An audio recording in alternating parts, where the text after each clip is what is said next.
Welcome to my channel. கதை பெயர் சிங்கம் மற்றும் சிறிய ஹீரோ. ஒரு சோலை காட்டில் எல்லா விலங்குகளும் மகிழ்ச்சியாக வாழ்ந்து வந்தன. அந்த காட்டின் அரசன் ஒரு பெரிய வலிமையான சிங்கம். அது ஒரு நாள் மதிய வெயிலில் ஒரு மரத்தின் கீழ் சோம்பலாக தூங்கிக் கொண்டிருந்தது.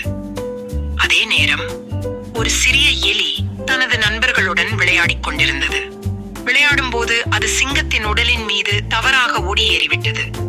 சிங்கம் அதிர்ச்சியுடன் விழித்து கடும் கோபத்துடன் எலியை தன் புறக்கட்டால் பிடித்துக் கொண்டது. யாரு இது என்ன தொந்தரவு செய்யறது என சிங்கம் கத்தியது. நீ என் தூக்கத்தை கெடுத்தே, இப்ப ஒன்ன சாப்பிட்டதுதான் சரி. எலி மிகவும் பயந்தது. அது துள்ளி துள்ளி அழுது கொண்டு சொன்னது, மன்னிக்கவும் சிங்கராஜா, என்னால் தப்புதான் நடந்தது. தயவு செய்து என்னை விட்டு விடுங்கள். ஒரு நாள் உங்களுக்கு நான் உதவுவேன். சிங்கம் சிரித்தது. நீ என்ன உதவ போகிறே? நீ ஒரு சிறிய எலி. என் குத்திய மட்டும் பார்க்க உனக்கு ஓட்டம்தான். ஆனா சரி, உன் துணிச்சலுக்காக நான் உன்னை விட்டு விடுறேன். எலிக்கு மகிழ்ச்சி.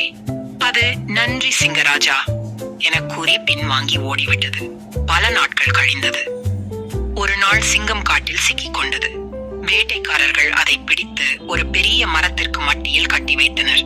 சிங்கம் வலிக்க கத்தியது. அது உதவிக்கு அழைத்தது. அந்த சத்தம் அருகில் இருந்த எலிக்கு கேட்டு வந்தது. சிங்கத்தை அந்த நிலைமையில் பார்த்ததும் எலி விரைந்து மரம் பக்கம் ஓடியது. அஞ்ச வேண்டாம் சிங்கராஜா, நான் இப்ப உங்களுக்கு உதவ போகிறேன் என கூறி தன் கூறிய பல்லால் சங்கிலியை நறுக்கத் தொடங்கியது. சில நிமிடங்களில் சங்கிலி துண்டாடப்பட்டது. சிங்கம் மீண்டது. அது மிகுந்த நன்றி மற்றும் வியப்புடன் எலியை பார்த்தது. நீ என் உயிரை காப்பாத்தினாய். நான் நினைத்தது போல நீ ஒரு சாதாரண எலி அல்ல, நீ என் நண்பன் என்றது. அந்த நாள் முதல் சிங்கமும் எலியும் நல்ல நண்பர்களாக போனார்கள்.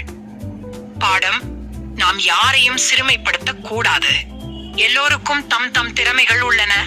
நமக்கு உதவி எங்கு இருந்து வரும் என்று சொல்ல முடியாது. நன்றி மறக்காதிருப்பது நல்ல மனிதரின் அடையாளம்.